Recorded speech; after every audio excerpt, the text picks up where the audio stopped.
माळीणच्या प्रलयाला 24 तास उलटलेत। काल याच वेळी माळीण गावावर निसर्गानं प्रकोप केला।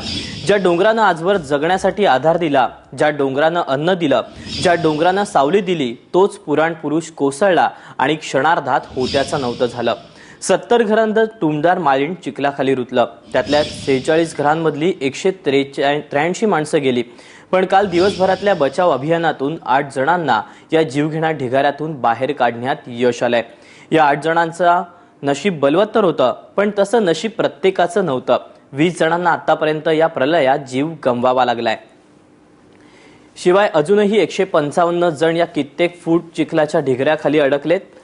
त्यात 61 लहान मुलं, 60 महिला आणि 36 पुरुषांचा समावेश असण्याची शक्यता आहे। पण सतत कोसळणारा पाऊस, चिखलाचा ढिगारा, अंधार यामुळे बचाव कार्यात अडथळे येत आहेत। तरीही एनडीआरएफचे जवान अव्याहतपणे आपल्या प्रयत्नांची पराकाष्ठा करतायत। आपण 3 दृश्य पाहतोय।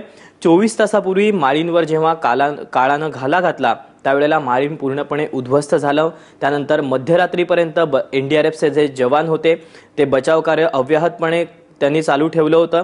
तर आत्ता देखील सकाळी उजाडल्यानंतर ची जी ताजी दृश्य आहेत ती आपण पाहू शकतोय।